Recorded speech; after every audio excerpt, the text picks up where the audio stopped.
The love that I talk about when I relate it to the motivation for conservation is not the weak, selfish love to please others, because ultimately that is born from a desire for others to like us and to support ourselves.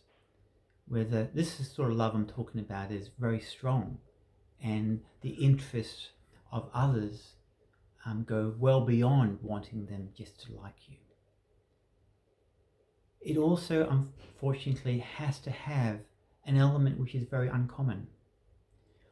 When we talk about love, normally we talk about loving my wife or husband, my family, my community, my religion, my country. And these have unfortunate limitations because ultimately we support the people, families, communities, and nations that support our own interest.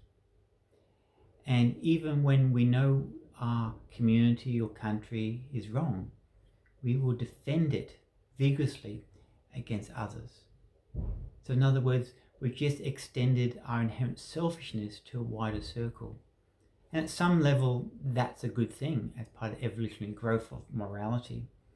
But I would argue that people who identify with the whole nation rather than a community has created some of the most horrific pain and suffering in the world as nations fight nations over resources and opportunities, selfishly containing wealth and prosperity within their borders.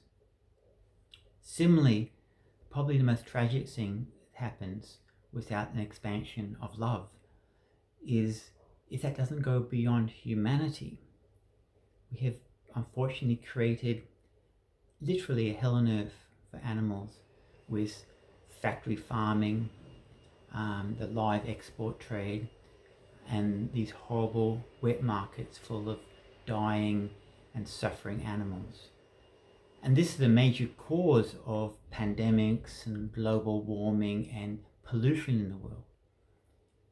So the type of love I'm talking about when I'm talking about conservation is the need for universal love.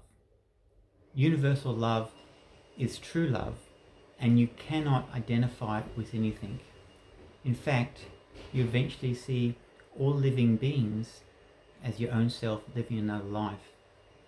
And cultivating this love within us allows us to most effectively undertake intelligent conservation action with the right spirit to make meaningful change in the world.